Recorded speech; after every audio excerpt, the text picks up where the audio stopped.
श्रीमद् देवी भागवत पहला स्कंद सूत जी और शौनक जी का संवाद। शौनक जी की प्रार्थना पर सूत जी के द्वारा पुराणों के नाम तथा उनकी श्लोक संख्या का कथन एवं उप पुराणों तथा 28 व्यासों के नाम। भागवत की महिमा जो सर्वचेतना स्वरूप आदि अनंत से रहित एवं ब्रह्म विद्या स्वरूपिणी भगवती जगदम्बिका का है, उनका हम ध्यान करते हैं। वह हमारी बुद्धि को तीक्ष्ण बनाने की कृपा करे। शौनक जी ने कहा, महाभाग सूत जी, आप महाभाग एवं पुरुष श्रेष्ठ हैं, क्योंकि आपने परम पावन पुराण संहिताओं का भली भांति अध्ययन कर लिया है। अनग मुनिवर व्यास जी ने 18 पुराणों का प्रणयन किया और आप अध्ययन करते रहे। वह सभी पुराण बड़े ही अद्भुत हैं। मानद सत्यवती नंदन व्यास जी के मुखारविंद से 5 लक्षणों एवं रहस्यों सहित उन संपूर्ण पुराणों को आप अच्छी प्रकार जान गए हैं। आज हमारा पुण्य फल दानोन्मुख हो गया, जिससे आप इस पावन क्षेत्र में पधारे। मुनियों को विश्राम देने वाला यह क्षेत्र बड़ा ही उत्तम एवं कली के दोष से रहित है। सूत जी, यह मुनि मंडली पुण्यदायी पुराण संबंधी कथा सुनने के लिए उत्सुक है। आप सावधान होकर हमें सुनाने की कृपा करें। महाभाग, आप संपूर्ण शास्त्रों के वेता एवं त्रिविध तापों से रहित हैं। आपकी आयु कभी क्षीण न हो। भगवान, अब आप वेद से संबंध रखने वाला पुराण कहने की कृपा कीजिए। सूत जी, जिन्हें कान है और जो सुनने के स्वाद से भी परिचित हैं, वह मनुष्य यदि पुराण नहीं सुनते तो वह हतभाग्य हैं। जिस प्रकार षड्रस्य के स्वाद से जीभ तृप्त हो जाती है, वैसे ही विद्वान पुरुष के वचनों से कर्णोन्द्रियों को महान आनंद होता है। यह सभी जानते हैं। सर्पों के कान नहीं होते, तब भी मधुर स्वरों को सुनकर वह अपनी शुद्धि बुद्धि खो बैठते हैं। फिर कान वाले मनुष्य यदि सद्वाणी नहीं सुनते तो उन्हें बहरा ही क्यों न कहा जाए। अतएव सौम्य, ये सभी विप्रगण कथा सुनने की अभिलाषा से सावधान होकर नैमिषारण्य क्षेत्र में बैठे हैं। कली के भय से इन्हें महान दुख हो रहा है। जिस किसी प्रकार से समय तो बीत ही जाता है। अज्ञानी जनों का समय विषय चिंतन में और विद्वानों का समय शास्त्रावलोकन में बीत जाता है। यह अनुभव सिद्ध बात है। अपने सिद्धांत को परिपुष्ट करने वाले अनेकों अद्भुत शास्त्र हैं। उनमें भांति भांति के सिद्धांतों का विवेचन किया गया है तथा उनकी पुष्टि में प्रबल प्रमाण दिए गए हैं। वेदांत को सात्विक, मीमांसा को राजस और न्यास को तामस शास्त्र कहा जाता है। सौम्य, वैसे ही आपके कहे हुए 5 लक्षण वाले पुराण भी सात्विक, राजस और तामस भेद से 3 प्रकार के हैं। आपके मुखारविंद से निकल चुका है। परम पावन देवी भागवत 5वां पुराण है। यह वेद के समान आदरणीय है। पुराण के सभी लक्षणों से यह ओतप्रोत है। उस समय इसका संक्षेप में ही वर्णन किया गया था। इसके श्रवण से मुमुक्षुजन मुक्त हो जाते हैं। यह परम अद्भुत पुराण धर्म में रुचि उत्पन्न करने वाला एवं अभिलाषा पूर्ण करने वाला है। अब आप इस दिव्य एवं मंगलमय भागवत पुराण को विस्तार पूर्वक कहने की कृपा कीजिए। सभी ब्राह्मण बड़े आदर के साथ सुनने के लिए उत्सुक हैं। धर्मज्ञ, आप व्यास जी के मुखारविंद से इस प्राचीन संहिता का भली भांति ज्ञान प्राप्त कर चुके हैं, क्योंकि उन गुरुदेव में आपकी अटूट श्रद्धा थी और आप में सभी सद्गुण विद्यमान हैं। सर्वज्ञ, आपके कहे हुए अन्य भी बहुत से पुराण हमने सुने हैं, किंतु उनके सुनने से अब भी हमारी उसी प्रकार तृप्ति नहीं हो रही है जैसे देवता अमृत पान से कभी नहीं अघाते। सूत जी, धिक्कार है इस अमृत को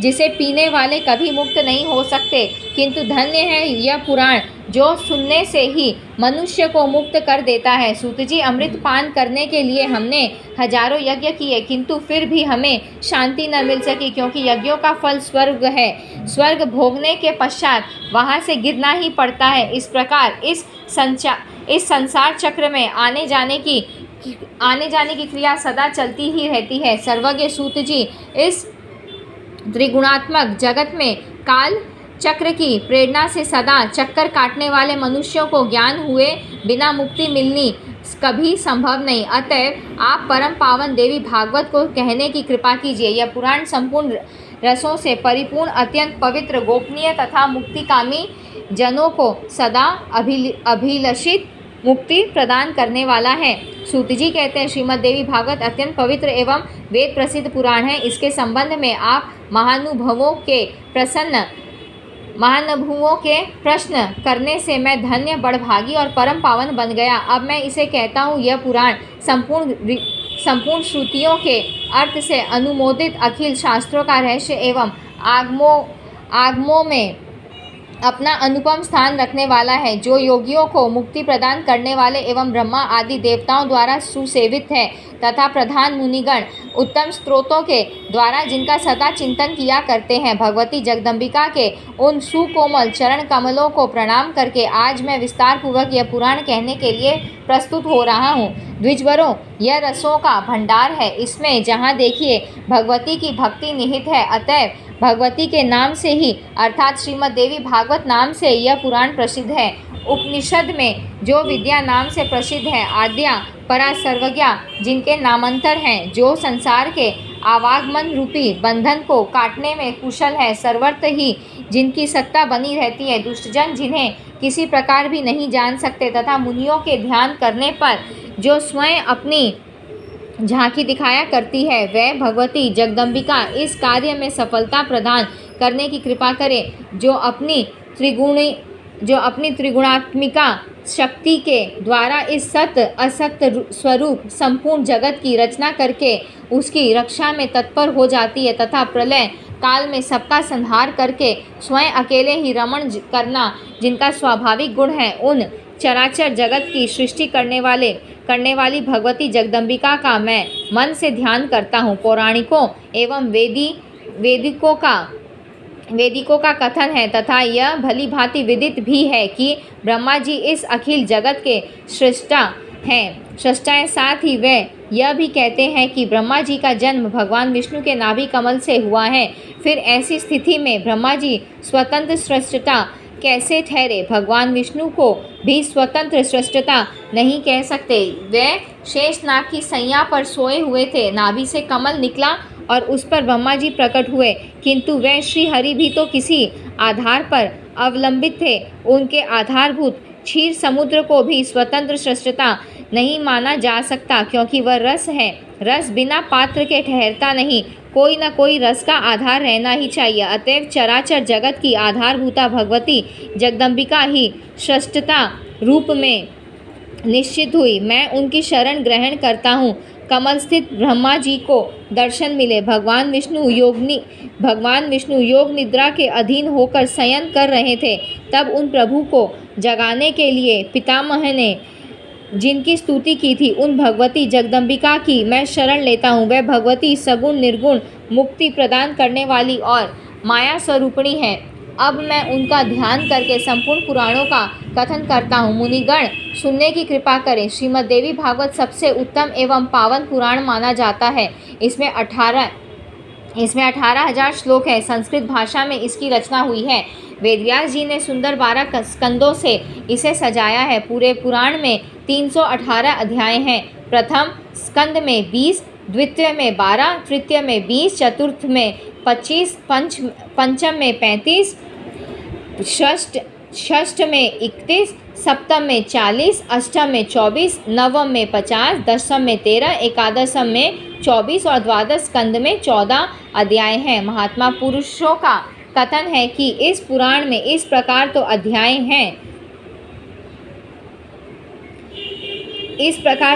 हैं और 18,000 श्लोक हैं। सर्ग प्रतिसर्ग, वंश वंशानुकीर्तन और मनवंतर वर्णन आदि पुराण विषयक 5 लक्षण इसमें विद्यमान हैं। जो निर्गुण है, सदा विराजमान रहने वाले ही है, सर्वव्यापी है, जिनमें कभी विकार नहीं होता, जो कल्याणमय विग्रह है, योग्य से जानी जा सकती है तथा सबको धारण करने वाली तुर्यावस्थापना है। उन्हीं भगवती की सात्विकी, राजसी और तामसी शक्तियाँ स्त्री की आकृति में महालक्ष्मी, महासरस्वती और महाकाली के रूप से प्रकट होती है। संसार की अवस्था दूर करने के लिए इनका अवतार होता है। इन तीनों शक्तियों का जो शरीर धारण करना है, इसे ही शास्त्र के पुरुष सर्ग कहते हैं। सृष्टि स्थिति और संहार का कार्य संभालने के लिए ब्रह्मा, विष्णु और रुद्र रूप से उन आद्या शक्ति का प्रकट होना प्रतिसर्ग माना गया है। चंद्रवंशी और सूर्यवंशी राजाओं के उपाख्यान तथा हिरण्यकशिपु प्रभृति दैत्यों के प्रसंग का वर्णन वंश कहा गया है। स्वयंभू आदि प्रधान मनु का वर्णन और उनके समय का जो निर्णय हुआ है वह मनवंतर नाम से विख्यात है। फिर उन मनुओं की वंशावली का विशद रूप से वर्णन किया गया है। यह वंशानुचरित हो गया। इन 5 लक्षणों से यह पुराण सुशोभित है। महाभाग व्यास जी ने 1.25 लाख श्लोक में जिस महाभारत की रचना की है वह इतिहास कहलाता है। महाभारत में भी यह 5 लक्षण हैं। 4 वेद हैं और 5वां श्री महाभारत है जो वेद तुल्य माना गया है। शौनक जी ने पूछा, सूत जी आप सर्वज्ञान संपन्न हैं, अब हम यह सुनना चाहते हैं कि पुराण कितने हैं और उनमें कितने श्लोक हैं, विस्तार पूर्वक बताने की कृपा कीजिए। हम लोग कलियुग की कुचाल से डरकर नैमिषारण्य में ठहरे हैं। ब्रह्मा जी ने अपने मन से चक्र निर्माण करके हमें दिया और कहा कि तुम लोग इसी की आश्रय में रहो। साथ ही हम सब लोगों से यह भी कहा कि इस चक्र के पीछे पीछे जाओ। जहाँ इसका हाल गिर जाए वह स्थान परम पावन है, वहाँ कभी कलियुग का प्रभाव नहीं पड़ सकता। अतः जब तक फिर सतयुग नहीं आ जाता तब तक तुम्हें वहाँ ही रहना चाहिए। तब हमने ब्रह्मा जी की आज्ञा शिरोधार्य करके वहाँ की बातें सुनी और संपूर्ण देशों को देखने की इच्छा से तुरंत चल पड़े। यहाँ आकर सबके सामने इस चक्र को घुमाया, इसके अरे चारों ओर घूमने लगे। जहाँ इसकी नेमी हाल गिर गई वह परम पावन स्थान नैमिषारण्य कहलाने लगा। कली की दाल यहाँ नहीं गलने पाती, अतः कली काल से डरे हुए मुनियों, सिद्धियों और महामात्माओं को साथ लेकर मैं यहाँ ठहरा हूँ। सतयुग न आने तक किसी तरह कालक्षेप हो रहा है। सूत जी इस समय भाग्यवश आपका दर्शन हो गया। अब आप वेद से संबंध रखने वाले पावन पुराणों की कथा कहने की कृपा कीजिए। सूत जी आपकी बुद्धि बड़ी विलक्षण है।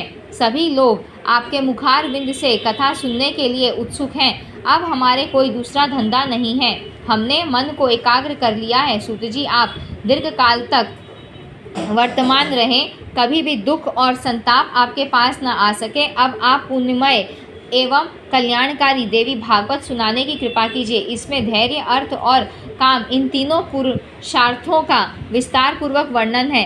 ब्रह्म विद्या भी कही गई है, फिर उसकी जानकारी हो जाने पर तो मोक्ष भी सुलभ हो जाता है। सूत जी मुनिवर व्यास जी के मुखारविंद से निकली हुई यह परम पावन कथा मन को मुग्ध कर देती है। इसे सुनकर हमारे कान अतृप्त ही बने रहते हैं, जिसमें सभी गुण हैं। संपूर्ण जगत को रचने वाली भगवती जगदम्बिका की नाट्य सरीखी लीलाओं से जो ओतप्रोत है तथा जिसके प्रभाव से सारे पाप विलीन हो जाते हैं, उस परम पावन एवं अद्भुत तथा भगवती के नाम से शोभा पाने वाले श्रीमद् देवी भागवत नामक पुराण को प्रकट करने की कृपा कीजिए। सूत जी कहते हैं, मुनिवरों सुनो, सत्यवती नंदन व्यास जी के मुखारविंद से मैंने जितने पुराण सुने हैं उनका आनूर पूर्वी तुम्हारे सामने उल्लेख कर रहा हूँ। मत्स्य, मार्कंडेय, भविष्य, भागवत, ब्रह्म वैवर्त, वामन, वायु, विष्णु, वारा, अग्नि, नारद, पद्म, लिंग, गरुण, कूर्म और स्कंद, इन नामों के 18 पुराण हैं। पहला मत्स्य पुराण है, इसमें 14,000 श्लोक है, अत्यंत अद्भुत। मार्कंड पुराण की श्लोक संख्या 9,000 है। तत्वदर्शी मुनिगणों ने भविष्य पुराण की श्लोक संख्या 4,500 गिनी है। पुण्य में श्री भागवत में 18,000 श्लोक हैं। ब्रह्म पुराण की श्लोक संख्या 10,000 है। ब्राह्मण पुराण में 12,100 श्लोक हैं। 18,000 श्लोक में ब्रह्मवैवर्त पुराण पूरा हुआ है। शौनक जी वामन पुराण में 10,000 तथा वायु पुराण में 24,600 श्लोक हैं। विष्णु पुराण और वाराह पुराण बड़े ही विचित्र ग्रंथ हैं। पहले की श्लोक संख्या 23,000 और दूसरे की 24,000 है। अग्नि पुराण में 16,000 श्लोक हैं। नारद पुराण 25,000 श्लोक से संपन्न हुआ है। पद्म पुराण का विशद वर्णन 55,000 श्लोक में समाप्त हुआ है। लिंग पुराण में 11,000 श्लोक है। गरुड़ पुराण के वक्ता भगवान विष्णु है, उसकी श्लोक संख्या 19,000 है।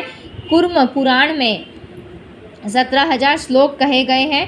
परम अद्भुत स्कंद पुराण की श्लोक संख्या 81,000 है। निष्पाप मुनिवरों, इस प्रकार पुराणों और उनकी संख्याओं का विशद वर्णन मैं कर चुका। अब ऐसे ही उप पुराण भी हैं, उन्हें कहता हूँ सुनो। उप पुराणों के नाम हैं सनत कुमार पुराण, नृसिंह पुराण, नारद पुराण, शिव पुराण, दुर्वासा पुराण, कपिल पुराण, मनु पुराण, उसन पुराण, वरुण पुराण, कालिका पुराण, सांब पुराण, नंदी पुराण, सौर पुराण, पराशर पुराण, आदित्य पुराण, माहेश्वर पुराण, भागवत पुराण और वशिष्ठ पुराण।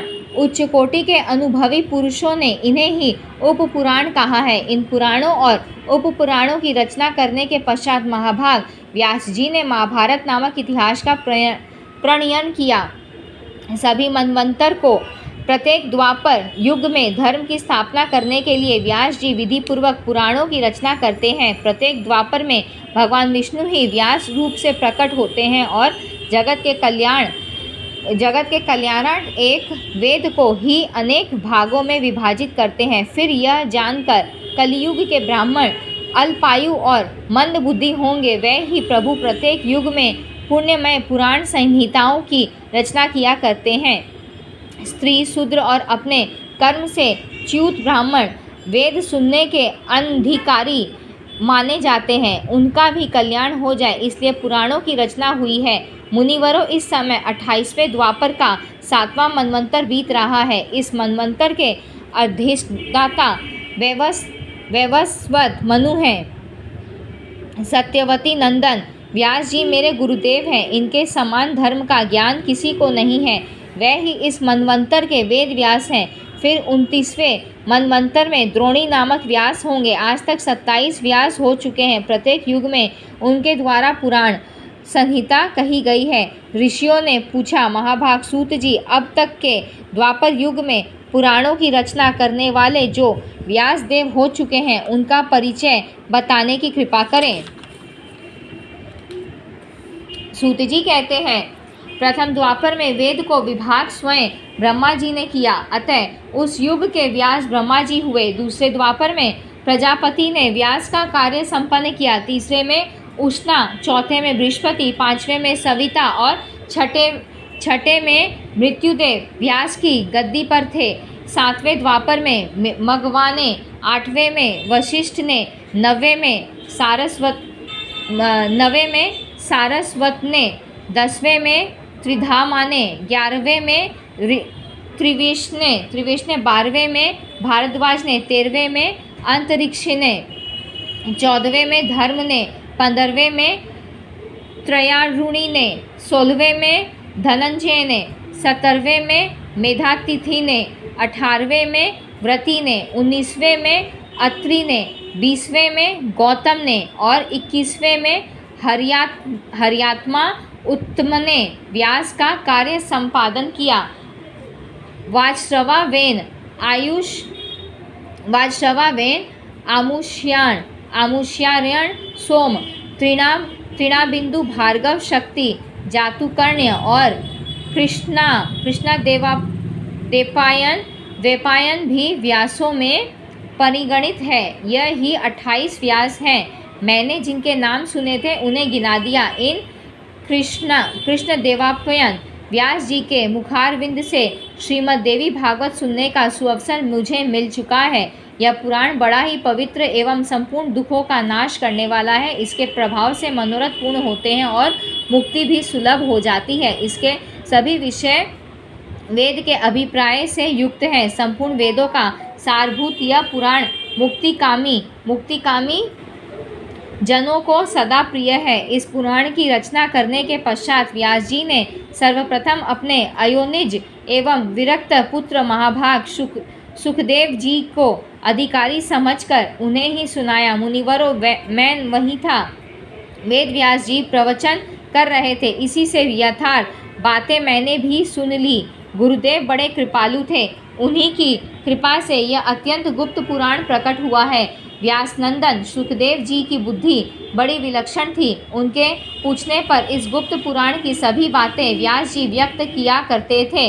वहाँ रहने के कारण इस पुराण की अमित महिमा का मैं भी जानकार हो गया। मुनिवरों, श्रीमद् देवी भागवत स्वर्गीय कल्प वृक्ष का सुंदर पका हुआ फल है। इस संसार रूपी समुद्र के अथाह जल को पार करने की इच्छा रखने वाले सुखदेव जी उस फल को आदरपूर्वक चखने वाले पक्षी हैं। उन्होंने इस विविध कथा रूपी अमृत को अपने कान रूपी पुटकों में भर भर कर खूब पान किया। जगत में कौन ऐसा पुरुष है जो इस अद्भुत कथा को सुनकर कली के भय से मुक्त न हो जाए। जो पापी वैदिक धर्मों से विमुख एवं अपने चरित्र से भ्रष्ट है, उसे भी यदि जिस किसी प्रकार से भी श्रीमद् देवी भागवत सुनने का अवसर मिल जाए तो संसार के विविध भोगों को भोग कर अंत में भगवती के उस नित्य परम धाम को वह चला जाता है जहाँ